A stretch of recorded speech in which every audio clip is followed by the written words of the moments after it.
할렐루야. 4월 13일 목요일입니다. 사무엘하 2장 12절부터 끝절 32절까지 말씀을 읽고 은혜 나누도록 하겠습니다. 넬의 아들 아브넬과 사울의 아들 이스보셋의 신복들은 마하나임에서 나와 기브온에 이르고 스루야의 아들 요압과 다윗의 신복들도 나와 기브온 못가에서 그들을 만나 함께 앉으니 이는 못 이쪽이요 그는 못 저쪽이라. 아브넬이 요압에게 이르되 원하건대 청년들에게 일어나서 우리 앞에서 겨루게 하자. 요압이 이르되 일어나게 하자 하매 그들이 일어나 그 수대로 나아가니 베냐민과 사울의 아들 이스보셋의 편에 12명이요 다윗의 신복 중에 12명이라. 각기 상대방의 머리를 잡고 칼로 상대방의 옆구리를 찌르매 일제히 쓰러진지라. 그러므로 그곳을 헷갈 핫수림이라 일컬었으며 기브온에 있더라. 그날의 싸움이 심히 맹렬하더니 아브넬과 이스라엘 사람들이 다윗의 신복들 앞에서 패하니라. 그곳에 스루야의 세 아들 요압과 아비새와 아사엘이 있었는데 아사엘의 발은 들로루같이 빠르더라. 아사엘이 아브넬을 쫓아 달려가되 좌우로 치우치지 않고 아브넬의 뒤를 쫓으니 아브넬이 뒤를 돌아보며 이르되 아사엘아 너냐? 대답하래 나로다. 아브넬이 그에게 이르되 너는 왼쪽으로나 오른쪽으로나 가서 청년 하나를 붙잡아 그의 군복을 빼앗으라 하되 아사엘이 그렇게 하기를 원하지 아니하고 그의 뒤를 쫓으매 아브넬이 다시 아사엘에게 이르되 너는 나 쫓기를 그치라. 내가 너를 쳐서 땅에 엎드러지게 할 까닭이 무엇이냐? 그렇게 하면 내가 어떻게 네 형 요압을 대면하겠느냐 하되 그가 물러가기를 거절하매 아브넬이 창 뒤끝으로 그의 배를 찌르니 창이 그의 등을 꿰뚫고 나간지라. 곧 그곳에 엎드러져 죽음에 아사엘이 엎드러져 죽은 곳에 이르는 자마다 머물러 섰더라. 요압과 아비새가 아브넬의 뒤를 쫓아 기브온 거친 땅의 길가 기아 맞은 쪽 암마산에 이를 때에 해가 졌고 베냐민 족속은 함께 모여 아브넬을 따라 한 무리를 이루고 작은 산 꼭대기에 섰더라. 아브넬이 요압에게 외쳐 이르되 칼이 영원히 사람을 상하겠느냐? 마침내 참혹한 일이 생길 줄을 알지 못하느냐? 네가 언제 무리에게 그의 형제 쫓기를 그치라 명령하겠느냐? 요압이 이르되 하나님이 살아계심을 두고 맹세하노니 네가 말하지 아니하였다면 무리가 아침에 각각 다 돌아갔을 것이요 그의 형제를 쫓지 아니하였으리라 하고 요압이 나팔을 불매 온 무리가 머물러 서고 다시는 이스라엘을 쫓아가지 아니하고 다시는 싸우지도 아니하니라. 아브넬과 그의 부하들이 밤새도록 걸어서 아라바를 지나 요단을 건너 비드론 온 땅을 지나 마하나임에 이르니라. 요압이 아브넬 쫓기를 그치고 돌아와 무리를 다 모으니 다윗의 신복 중에 19명과 아사엘이 없어졌으나 다윗의 신복들이 베냐민과 아브넬에게 속한 자들을 쳐서 360명을 죽였더라. 무리가 아사엘을 들어 올려 베들레헴에 있는 그의 조상묘에 장사하고 요압과 그의 부하들이 밤새도록 걸어서 헤브론에 이른 때에 날이 밝았더라. 아멘. 자, 오늘 말씀은 매우 불미스러운 그런 내용입니다. 다시 말해 이스라엘 백성들을 괴롭히는 외적들이 침입해 와서 어려운 여건 속에서 이스라엘 백성들이 일치단결해서 싸웠다. 하나님께 기도했고 하나님께서 도와주셔서 이길 수 있었다. 이런 내용이면 힘은 들겠지만 이겼구나. 역시 우리 하나님 기도를 들어주고 또 도와주고 계시는구나. 감사하다. 힘을 내자. 다시 복구하자. 다시는 외적이 쳐들어오지 못하도록 방비를 하자. 이러면 되잖아요.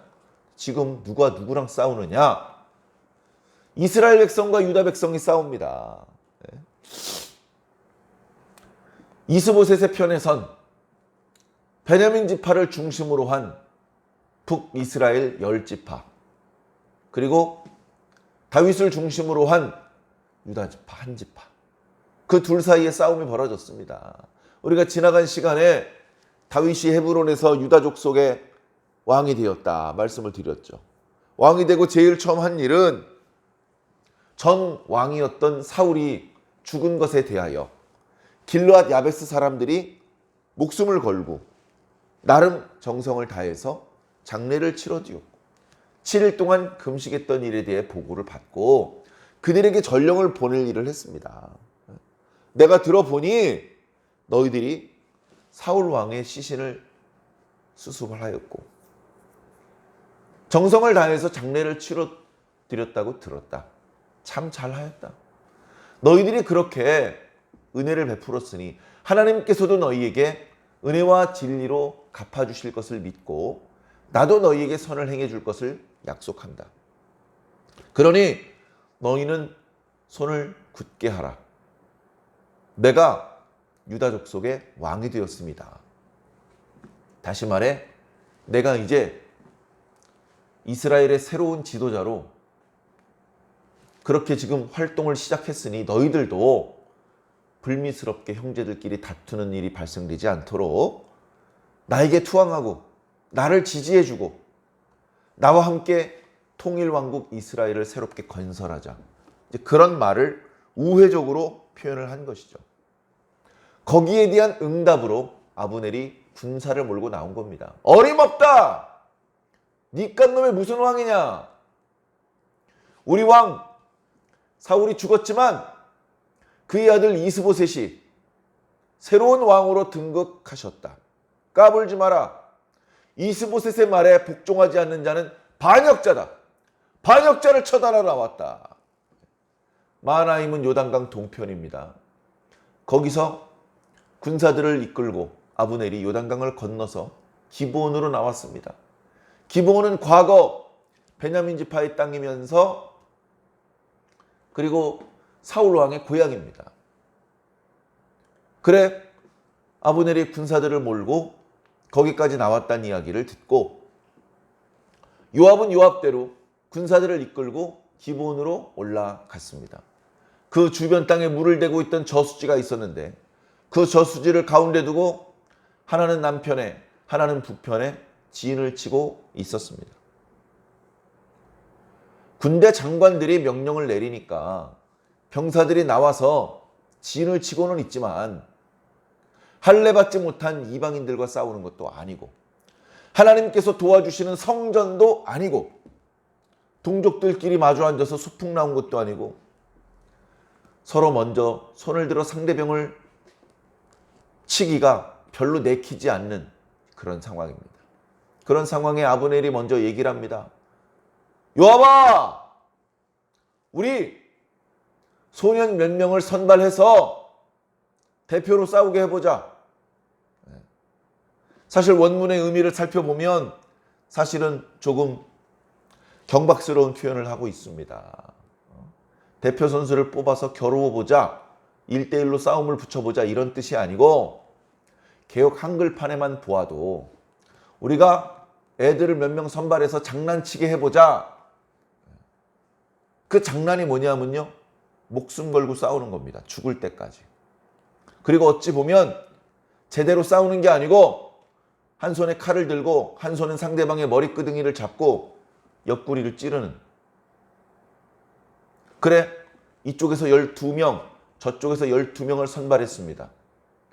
두 진영 중간에서 그들이 만났습니다. 한 손에 머리를 잡고 한 손으로 상대방의 옆구리를 찔러서 24명이 동시에 쓰러져 죽습니다. 그걸 보니까 아유 어떻게 상대방이랑 싸워요. 같은 동족들인데. 이랬던 청년들이 분노가 치밀어 오르면서 싸움이 달아오르게 됩니다. 대표 선수 몇 명들의 희생을 통해서 승패를 가르는 단계는 지나갔습니다. 전면전으로 번졌습니다. 유다 진영에서 청년들이 와 하고 일어나서 돌격을 했고 이스라엘 진영에 있는 청년들도 와 하면서 돌격을 해서 처음 24명이 쓰러져 죽었던 자리에서 맹렬한 싸움이 벌어졌습니다. 자, 근데 어찌된 일인지요. 사울 왕의 정당성을 부여받고 있는 이스보셋 진영에 있는 병사들이 패전을 합니다. 웬일인지 그쪽은 더 많은 면적을 통치하고 있고 더 많은 곳에서 더 많은 병사들을 착출해서 더 강한 군대를 편성했을 것 같은데 유다는 넓은 면적을 차지한다고는 하지만 대부분이 산악지역의 광야 지역이고 다른 10지파에 비하면 사람의 숫자도 많지 않고 유다의 주력 군대라는 것이 다윗이 도망다니면서 함께 도망다니는 그 추종자들 600여 명인데 상대방이 훨씬 강할 것 같은데 어찌된 일인지 다윗 편에 있는 군사들이 이깁니다.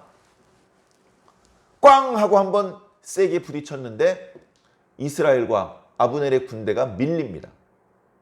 밀리면 전멸할 때까지 싸울 것이 아니라 적당한 상황에 도망가야 됩니다. 피해를 최소화시켜야 되는 것이죠. 일단 목숨을 구하고 뒷날을 기약해야 되는 것입니다. 그래 도망갑니다. 도망하니까 요압과 그 유다의 군대들은 다윗의 군대들은 그 도망가는 적군들을 추격합니다. 추격하면 아군의 손실은 없고 상대방을 괴멸시킬 수 있기 때문에 여세를 몰아서 상대방을 보내주지 않고 끝까지 추격을 하는 것이죠. 추격을 하다가 상대방이 덜미를 잡히면 또는 멈추어서 몸을 돌려서 싸우면 죽는 겁니다. 그러니까 상대방은 안 쫓아올 때까지 계속 도망가는 수밖에 없어요. 쫓아가는 쪽은 상대방을 남김없이 죽일 때까지 쫓아가는 수밖에 없는 겁니다. 자, 그런 상황에 요압의 삼형제가 다윗이 도피 생활을 하는 중에도 함께 도피 생활을 했고 다윗의 사촌 동생들인데 스루야라는 사람의 아들 3명이 다 용사들입니다. 첫째 요압은 계속해서 다윗과 솔로몬 시대에 군대 장관이 됩니다. 물론 솔로몬 시대에 그가 하나님의 뜻을 깨닫지 못하고 어리석은 행동을 함으로 그 최후가 좀 비참하게 끝나기는 했습니다. 그러나 다윗 생전에 용맹한 다윗의 장수로서 이제 앞으로 자주 그의 이름이 등장을 합니다. 그리고 그의 동생 아비새는 다윗이 도피 중에 사울의 진영 한복판으로 들어가서 사울의 창과 물병을 훔쳐가지고 나올 때 동행했던 용맹스러운 그런 또 장수였습니다. 그리고 아사엘도 형들의 못지않은 용사였습니다. 특히 아사엘은 발이 들로루처럼 빨랐다라고 그렇게 기록하고 있습니다. 이제 전투에서 승기를 잡았고 도망가는 이스라엘 병사들을 향해서 추격하고 있는데 아사엘의 눈에 적장 아브넬이 띄었습니다. 그리고서는 그 아브넬을 향하여 추격을 시작을 합니다. 아브넬도 날래게 도망칩니다. 그런데 뒤에서 이놈 저놈 쳐다보지 않고 자기만을 죽이기 위해서 쫓아오는 아사엘이 있다는 것을 눈치챈 겁니다. 도망가면서 말합니다. 너 아사엘이냐? 그래 나다! 아사엘아, 나 쫓아오지 말고 좌우에 있는 다른 병사들을 붙잡고 그를 죽인 다음에 그의 군복을 빼앗아라. 군복을 빼앗는다는 것은 전리품을 가져가라는 뜻입니다. 나를 더 이상 쫓아오지 마라. 너 나랑 싸우면 너 나 못 이겨. 그런 의미가 하나 있고 너는 요압의 동생이 아니냐. 다윗의 조카가 아니냐. 내가 만약에 너랑 싸워서 너를 죽이면 너를 이길 수는 있겠지만 이게 싸움이 커진다. 싸움이 커진다. 일을 크게 만들고 싶지 않으니까 너 적당히 다른 병사들 죽이고 여기서 끝내자. 아사엘이 듣지를 않습니다. 좌우를 보지 않고 아브넬만 쫓아갑니다. 아브넬이 거의 잡힐 뻔했습니다. 그런데 아브넬은요, 당시에 요압도 함부로 할 수 없는 이스라엘 최고의 명장이었습니다. 그가 창 뒤끝으로 아사엘을 찔렀습니다. 창이 있으면요, 한쪽에는 쇠코챙게 달려있잖아요, 뼈추각에. 그리고 그 맞은편은 뾰족하지 않아요. 뭉툭해요. 근데 그 뭉툭한 쪽으로 아사엘을 찌른 겁니다. 찌른 것도 아니고 도망가다 갑자기 쫙 멈춰서서 창을 자신을 향해서 맹렬히 쫓아오는 아사엘을 향해서 들이밀은 것이죠. 등을 돌리고 싸우는 것이 아니고 계속해서 자신에게 등을 보이고 있었기 때문에 계속 아브넬이 도망가는 줄 알고 추격하던 아사엘은 창끝이 자신의 배를 향하는지 미처 알아보지 못했던 것 같습니다. 워낙 빠른 속도로 달려오고 있었기 때문에 창 뒤끝에 뾰족한 쇠꼬창이가 없었는데도 불구하고 그 창이 아사엘의 몸통을 꿰뚫어 버렸습니다. 치명상을 입었죠. 아사엘은 거기서 꼬꾸라졌습니다. 피를 토하면서 죽었습니다. 그리고서는 아브넬은 다시 도망갔죠. 저 뒤쪽에 아사엘만큼 빠르지는 않지만 계속해서 이스라엘 군대를 추격하는 유다 군대들이 달려오다가 아사엘이 쓰러진 곳에서 멈춰 섰습니다. 아사엘이 죽었다. 아사엘이 죽었다. 사람들이 그 아사엘 주변에 계속 멈췄습니다. 이스라엘 백성들이 도망가다 산꼭대기에서 멈춰 섭니다. 상대방이 더 이상 추격하지 않는 것 같으니까. 요압과 유다의 군사들도 아사엘의 시신이 있는 곳에서 멈춰 섰습니다. 거리가 떨어진 곳에서 아사엘이 소리쳤죠. 요압아! 칼이 언제까지 사람을 새치게 두겠느냐? 다시 말해서 언제까지 우리를 추격하고 그 칼날로 서로 죽이게 만들려고 하느냐? 그렇게 하면 결국은 이런 참혹한 일이 생길 줄 몰랐단 말이냐? 어서 이 싸움을 멈추도록 그렇게 해라. 그렇게 이제 얘기를 했습니다. 그랬더니 요압이 내가 하나님의 살아계심을 두고 맹세하노니, 여기 27절에 있는 말은 조금 앞뒤가 안 맞는 말이죠. 이 말의 의미는 뭐냐면, 네가 그 말을 하지 않았더라면 우리 유다의 군사들은 아침에 해가 뜰 때까지 너희들을 끝까지 추격하고 너희들을 죽였을 것이다. 그 뜻입니다. 그런데 네가 지금 그 말을 하니 좋다. 내가 지금 당장 추격을 멈추도록 하겠다 하면서 나팔을 붑니다. 군대 신호죠. 더 이상 추격하지 말라는 신호죠. 그래, 유다 백성들이 더 이상 추격하지 않는 것을 확인을 하고 아브넬은 자신과 함께한 무리들, 이제 베냐민 지파 사람들이 주축이었던 것 같습니다. 그들을 다시 이끌고 밤새도록 걸어가서 마하나임 본진으로 복귀를 합니다. 유다 쪽에 있는 사람들은 아사엘이 죽었으니까 그를 들쳐매고 곧바로 헤브론으로 가기 전에 그 근처에 있는 베들레헴을 먼저 들립니다. 약간 헤브론 반대쪽인가요? 아무튼 베들레헴이 고향이기 때문에 거기 가족들의 묘가 있고 거기에 이제 아사엘을 장사 지내고, 그리고서는 쉬지 않고 밤새도록 걸어서 다윗이 기다리고 있는 헤브론으로 갑니다. 헤브론으로 도착할 때쯤 날이 밝았다. 아마 병사들이 무척 피곤했을 것입니다. 맹렬한 싸움을 했고 거기다가 밤새도록 행군을 했기 때문에 무척 피곤했을 것입니다. 자, 그렇게 오늘 말씀의 이야기가 끝나는데요. 용맹이 싸웠습니다. 뒤에 보니까 결과가 나오죠. 유다 진영에서는 20명이 죽었습니다. 그런데 이스라엘 진영에서는 360명이 죽었습니다. 누가 이긴 겁니까? 얘기해보나 마나 유다 진영이 이깁니다. 유다 진영이 이겨요. 뒤에 이어지는 말씀을 보면 3장 앞부분을 보면요, 사울과 이스봇의 진영은 점점점 쫄아먹어 갑니다. 그런데 다윗과 유다의 진영은요 점점점 힘을 얻어가는 거예요. 이게 사람이 의도적으로 인위적으로 하는 게 아닙니다. 보이게 보이지 않게 뒤에서 하나님께서 움직여주고 계신 거예요. 그러나 어떻습니까? 동족들끼리 싸워서 누가 이겼습니까? 동족들끼리 싸우면은 승자가 없습니다. 모두가 패자뿐입니다. 이런 싸움은 하지 않는 것이 좋습니다. 오늘 말씀을 읽으면서 야, 아브넬이 너무 경솔했어. 아브넬을 탓하거나 아브넬이 기회를 줬는데도 불구하고 전공을 올리기 위해서 무리하게 추격한 것은 어리석었어. 아브넬을 그리고 아사엘을 탓하는 것은 오늘 말씀을 통해서 배울 수 있는 교훈은 아닌 것 같습니다.